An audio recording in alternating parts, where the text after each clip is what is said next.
Must be 9 o'clock. I just heard my Roomba start up.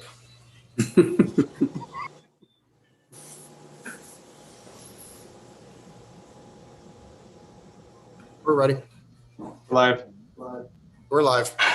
Okay, I'll go ahead and call the Public Safety Committee meeting to order. It's Monday, November 9th, 9 a.m. We're missing Jimmy Ward right now, but he'll dial in as soon as we gets on. All administration present, and I'd like to acknowledge that the press and public have been notified of this meeting with the Freedom of Information Act. Next item on the agenda is approval of previous month's minutes, October 5th. Philip, we have a motion to approve. I'll make a motion to approve the October 5th minutes. I didn't see any changes or anything we need to do. No. So, all in favor? Aye. And then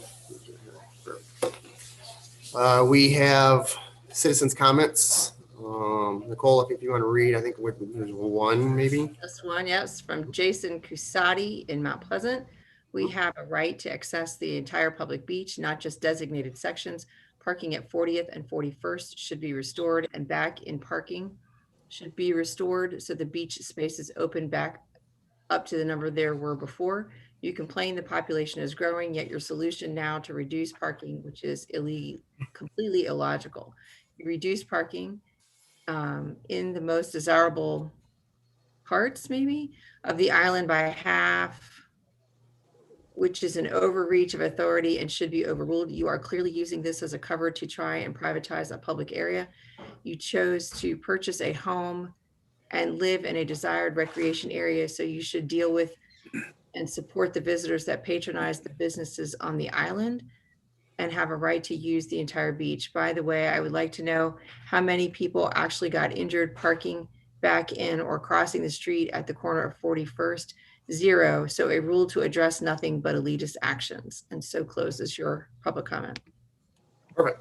Thank you so much. Under old business, we have update of a public safety building rehabilitation project. I see the front facade is going up. It's looking good. Nice little portico. Desiree, wanted to update us on that more? Yes, the project is going beautifully, as we all know and can see. We're very happy about that. The team is already inside and working from the building and the offices. The trailers were removed from the parking lot last week. So we were able to wrap that up with no issue. The bifold doors for the fire department's bay were delivered last week, and one of them has been installed. They're working on the installation of the other 3. The portico framing, as you can see, is in process. The fire-treated plywood installation started last week and will be followed by some waterproofing.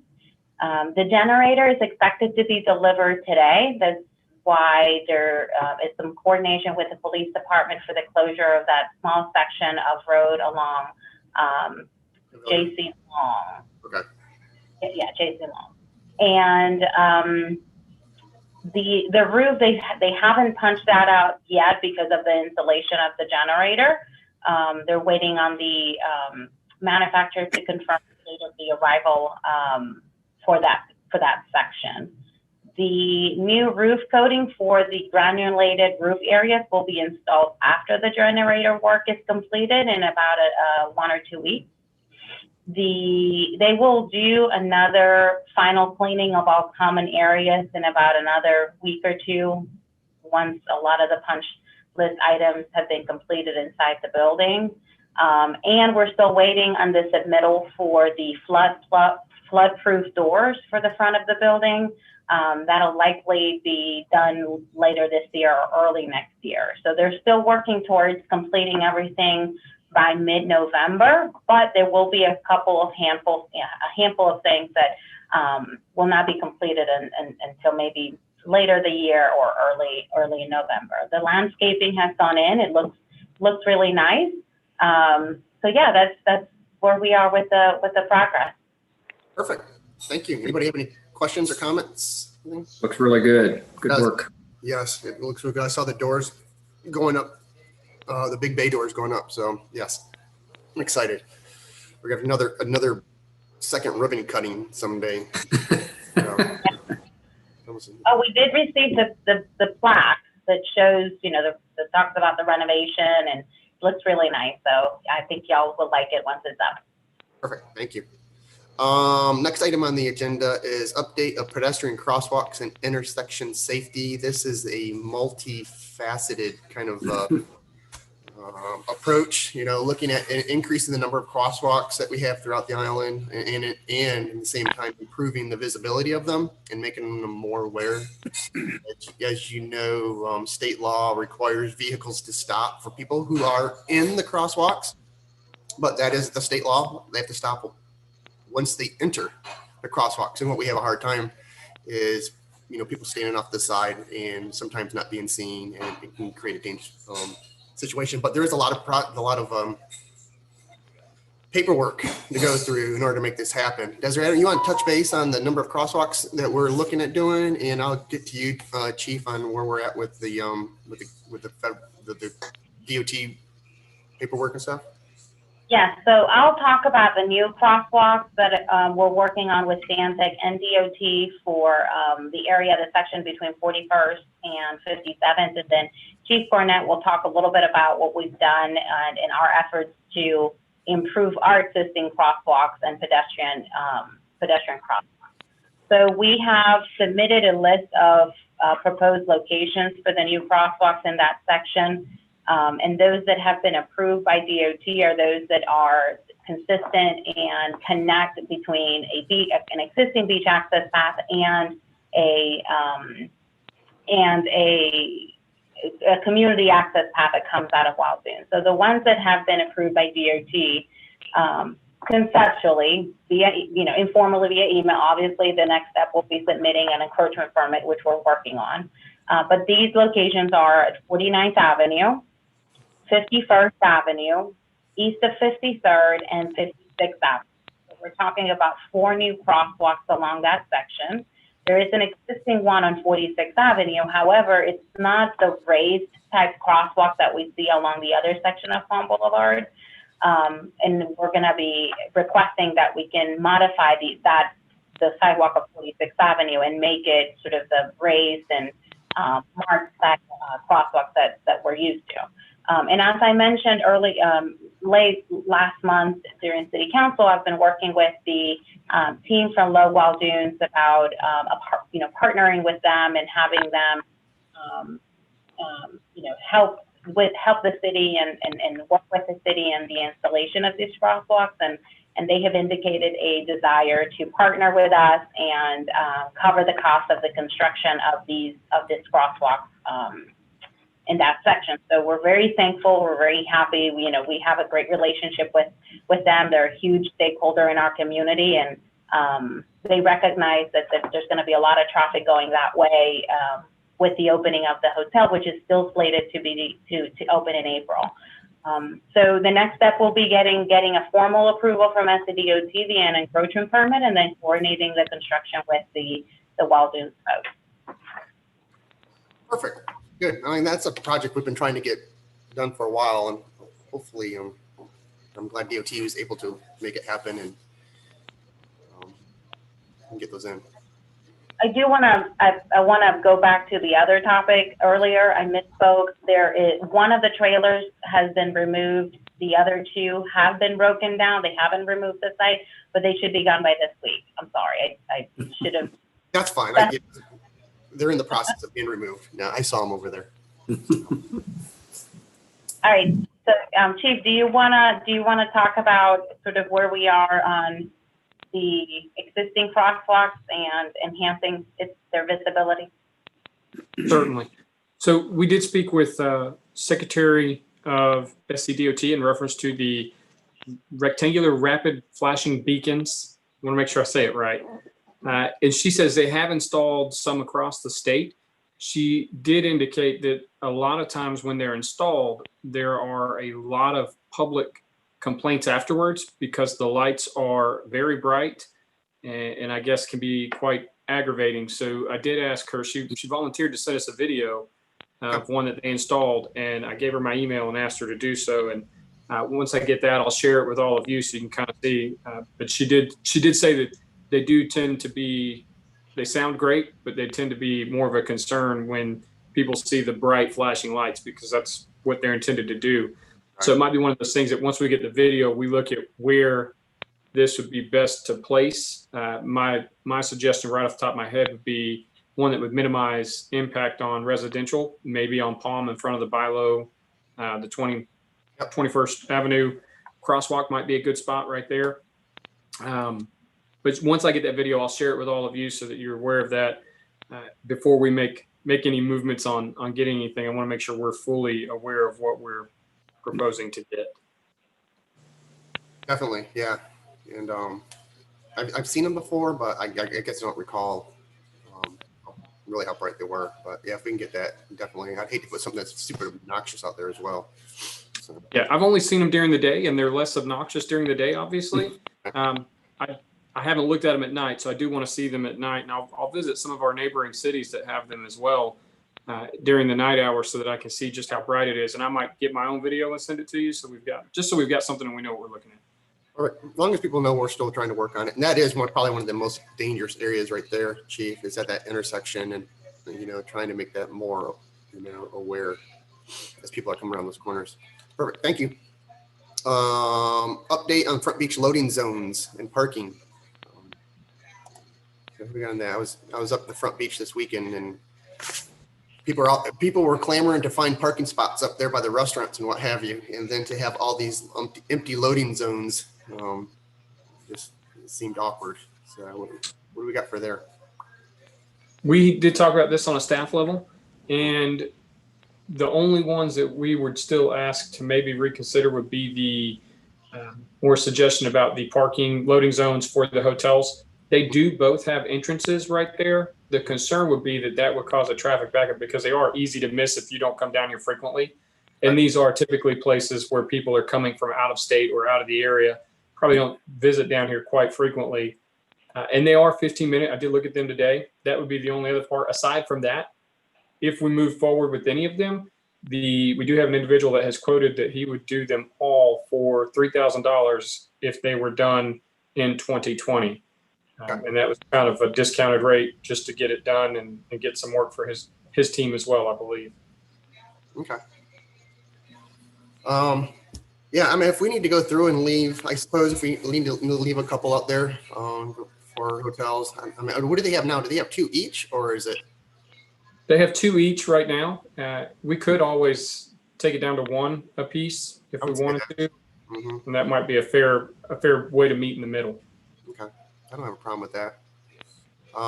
If we were to do something like this, I mean, this year, do we have, Desiree, where could we pull some funds for that? Or Philip, what do you think? Yeah. Do we have Front Beach maintenance or Front Beach enhancement?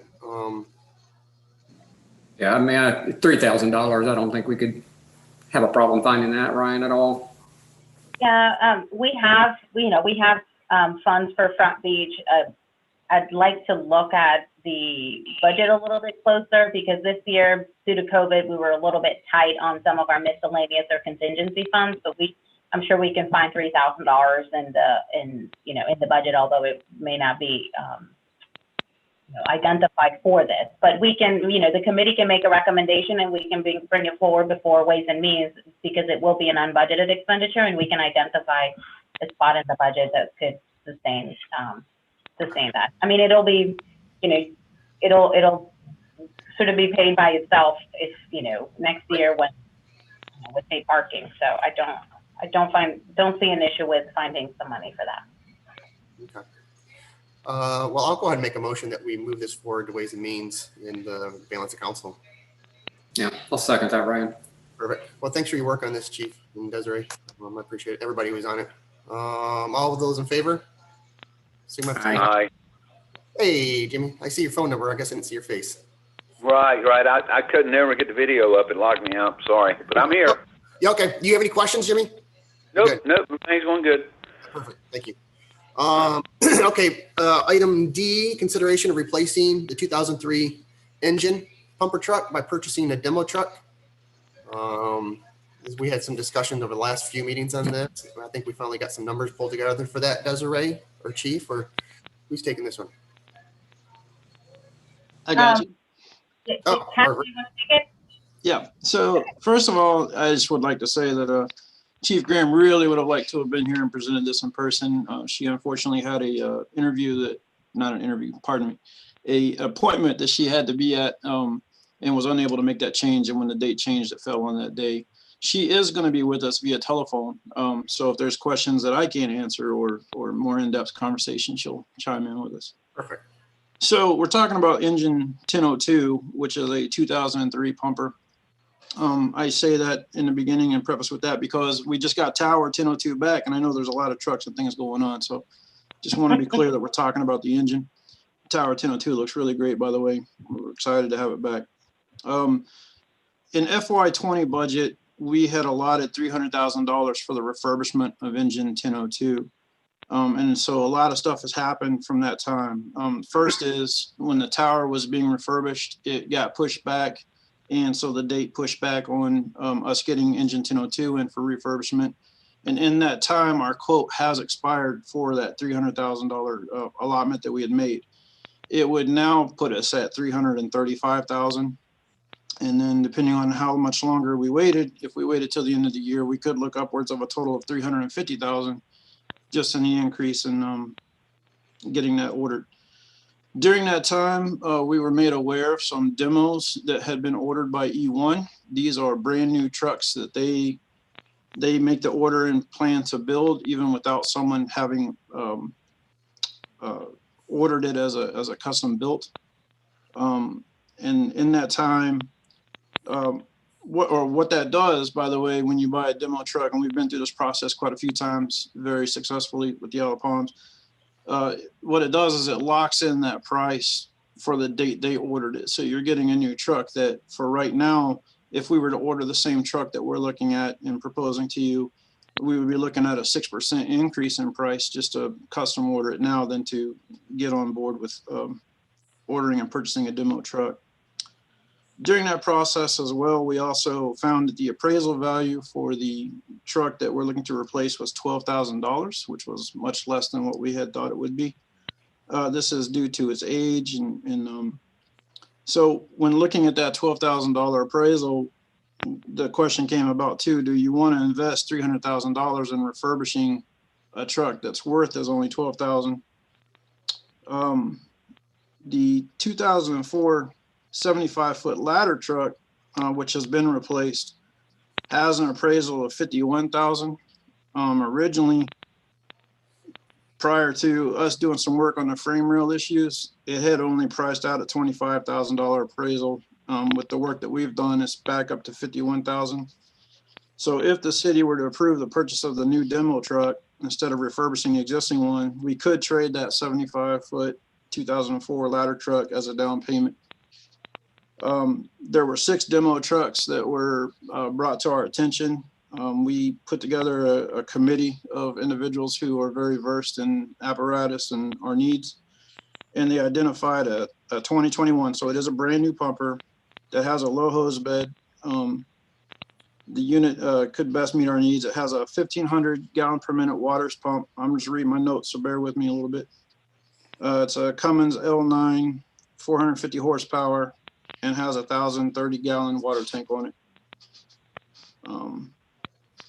So the price for the demo truck comes in at $536,500. That price includes a $10,000 contingency fund and includes travel for the final inspection. So after evaluation, the demo truck would need some additional modifications in order to meet our needs, which would be an addition of another $55,000 on top of the $536,500. The price is expected to increase, as I said earlier, by 6% at the end of the year and another 4%, up to another 4% by April 2021. I say that because it is time sensitive. So the total cost of the demo truck, including the modifications and the $51,000 trade-in, comes to approximately $525,000. And by the way, that also includes the sale of the engine 1002 that we currently have.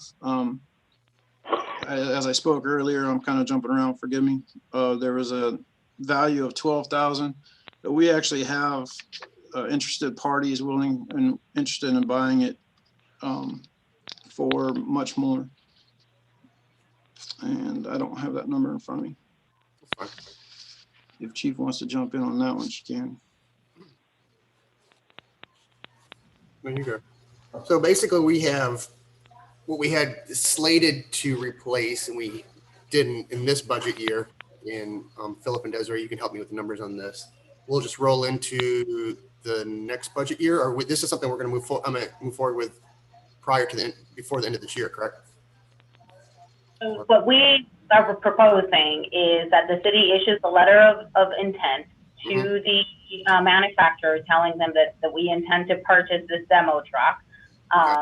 And we would be rolling the current 300,000 that we have in this year's budget. We would be rebudgeting it for next year in FY22 and increase that number to 530 approximately to cover the cost of purchasing a new demo truck.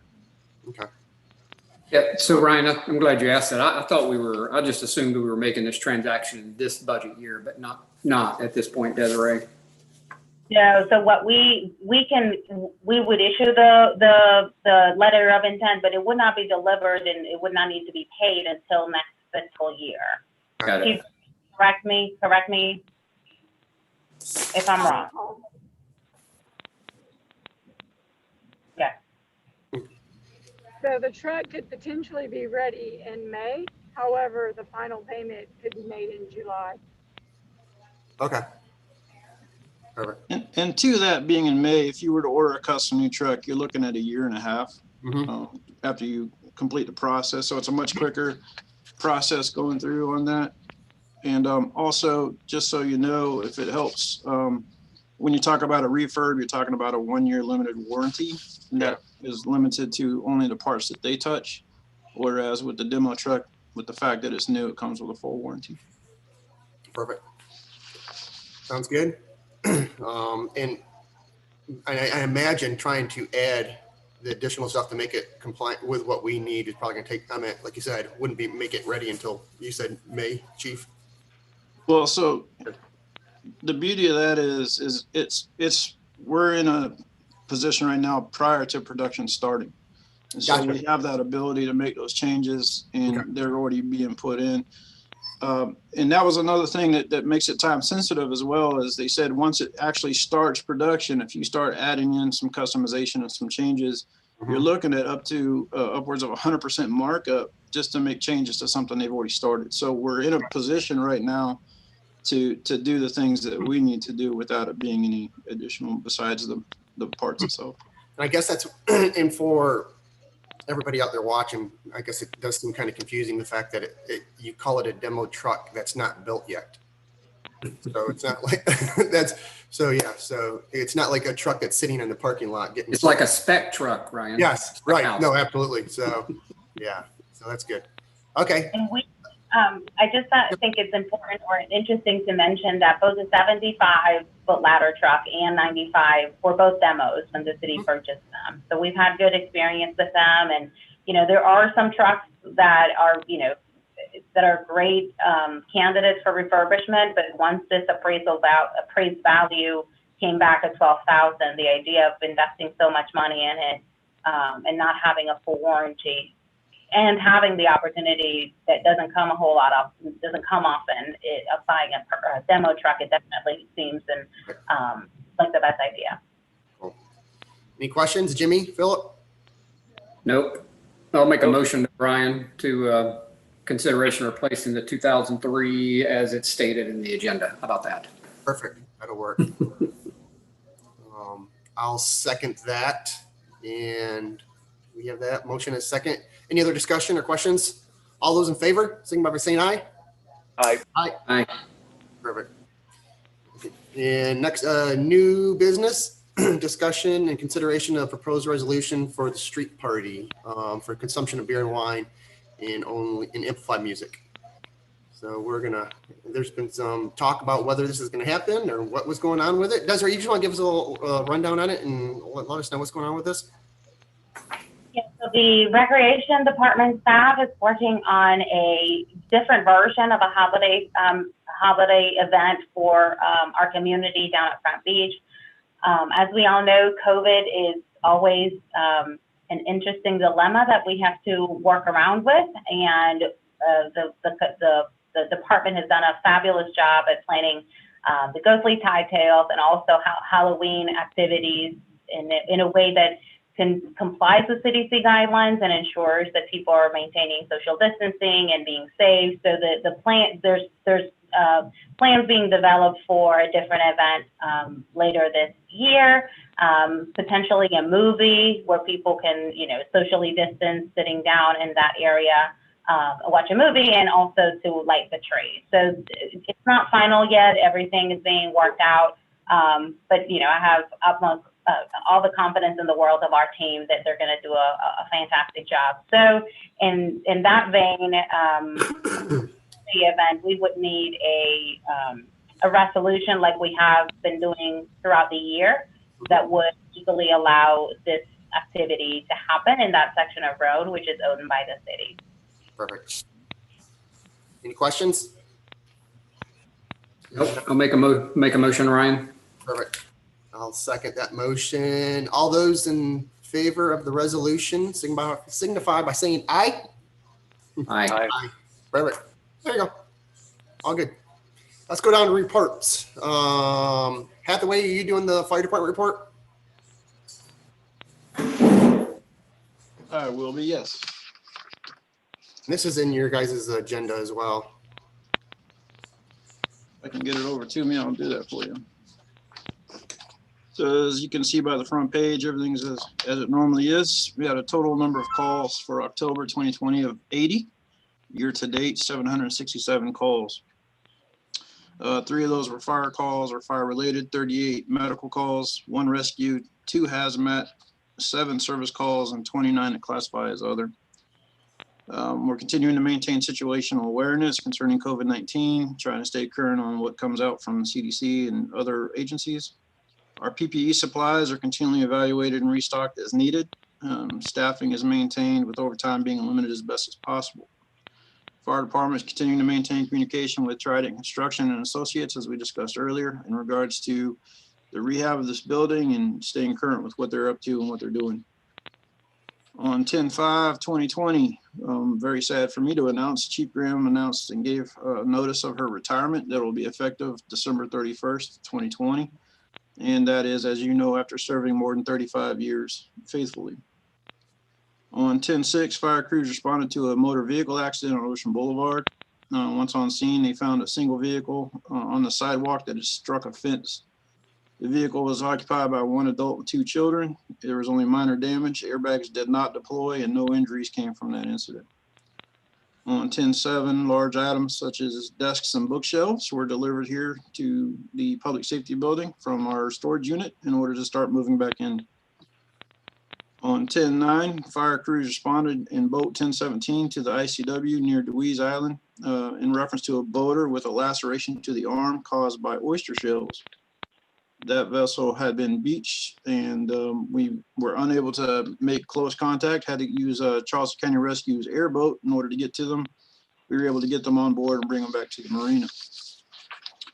On 10/11, fire crews responded to a small smell of smoke in a restaurant on Ocean Boulevard. They searched the business and found that an electrical motor on the ice machine had overheated. We secured power to that and told them not to turn it back on until they got it fixed. On 10/12, we responded to a report of a gasoline leak at the gas station. We found a vehicle that, and we're unable to find the owner at the time, that was leaking gas from the vehicle itself. We were able to secure the gasoline on the ground using stay dry as well as earth from nearby. We did finally find the owner and inform them of the issue, and they were able to take care of that. On 10/13, we responded to a report of a structure fire in a restaurant on Ocean Boulevard. It ended up being a ruptured gas line going to their fryers. We were able to secure the gas to the building and advise them not to turn that back on until they got it fixed. On 10/15, it was official move-in day. We were pretty excited for that. We started the process of getting everything out of the trailers and back into the building. On 1020, Dominion Electric disconnected power to all 3 of the trailers. On 1021, MJK disconnected the wiring from the meter box to the trailers, and the IT company was able to disconnect the network service. 1023, we had a representative from Cherokee Springs Fire Department. They showed up in order to look at ladder 1001 from the city, and they came to just do a quick inspection of the truck, and start their process for giving us a proposal. 1029, Chief Graham, Engineer Helm, and Firefighter Russo went to Ocala, Florida to pick up Tower 1002. They brought it back and it looks great. On 1029, we received our new rescue sled and flow meters. 1030, Snyder Tire replaced the 2 front tires on ladder 1001. And on 1031, fire crews received a call for a structure fire on 23rd Avenue. They found a small fire on top of a glass stovetop.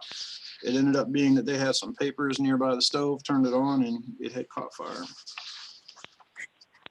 The additional pages are just more of the analytics. I won't go down the line and bore you guys with all of those. But just know that for the year to date, we're down 19%, less calls than we were the year prior. And we're only almost 4% greater than for the month of October that we were last year. Any questions? No, perfect. Thank you. And great job on that was a big structure fire on Palm Boulevard, last weekend. And you guys did a good job. And thank you to all the other departments that showed up, Mount Pleasant, Sullivan's Island, to help coordinate knocking that down. As always, you guys did a great job. And well, thank you for that. I will say that the guys did an amazing job when you consider the wind-driven fire that it was. There was some pretty good wind coming off the water. They were able to get to it quickly, and they really did contain it very well. Perfect. Thank you. Anybody have any questions? Good work. Perfect. Chief? Good morning. So for the month of October, the police department responded to 1,426 calls for service and made 122 total charges for the month. Those incidents did include 18 drug charges, 14 DUIs, 1 weapon charge, and 300 traffic stops made by the department during the month of October. Also, things to point out would be that we did hold our first pinning ceremony for the newly promoted lieutenant and 2 detectives. And we did recognize Officer Mobley as the employee of the quarter for the 3rd quarter for the police department. Also, as of Friday, our drone is here. We have 1 107 licensed employee and a COA from the FAA, and we are ready to go and good to go with the sand net is what I call it. The Humvee is being painted. We are expecting to have it very soon, and then we'll get it upfitted with some markings and some blue lights. And the painting is completely free from John Harris Body Shop on Johns Island. They donated the entire thing for us. Also coming up this month would be our CALIA. It would typically be the on-site assessment, but because of COVID, they're doing it virtually. We will have some interviews. Chair Buchanan, I would expect they're probably going to want to chat with you, so I'll get with you to schedule that. It will probably be on November 17th, which will be the 2nd day of the assessment. Perfect. That's all I have for the police department, unless you have any questions. I don't have any questions. I am aware that you did mention that we were able to secure the mobile food trailer as well. That's correct. Yes, sir. We have it, have the food trailer here, and once they are done with the construction and clear the parking lot out, our plan is to pull it out so that we can get a good inventory on what all is operational inside of it and what all we need to work on. And at that time, we'll probably make use of it and cook on it just so that we know that everything is working properly. Perfect. Good. Any other questions? Hey, Ryan, real quick. Hey, Chief, on the one thing I'd love to see added to the police report is on the fire report, they have a year-over-year comparison of just general calls to date and then monthly year-over-year. It just kind of gives a good perspective of increase, decrease. If it's not too much trouble, I'd love to see that added to the police report. Okay. It's no big deal. Thank you. Perfect. Good idea. Okay, there being no other business, our next meeting date is going to be scheduled for January So we'll just leave that up in the air for right now. I'm not sure when we want to do it, or you guys really want to set a date now, or? Well, we'll have a special meeting first Tuesday in November, in January, which I think is the 5th. And at that point, the new committee assignments, if they change, will be announced. So I think January will be a month, but we'll probably need to have the committee meetings in the 2nd or 3rd week of the month. Okay, perfect. There being nothing else? Motion to adjourn. Perfect. Second. All in favor? Aye. Aye. Aye. Thank you, everybody. You guys have a One.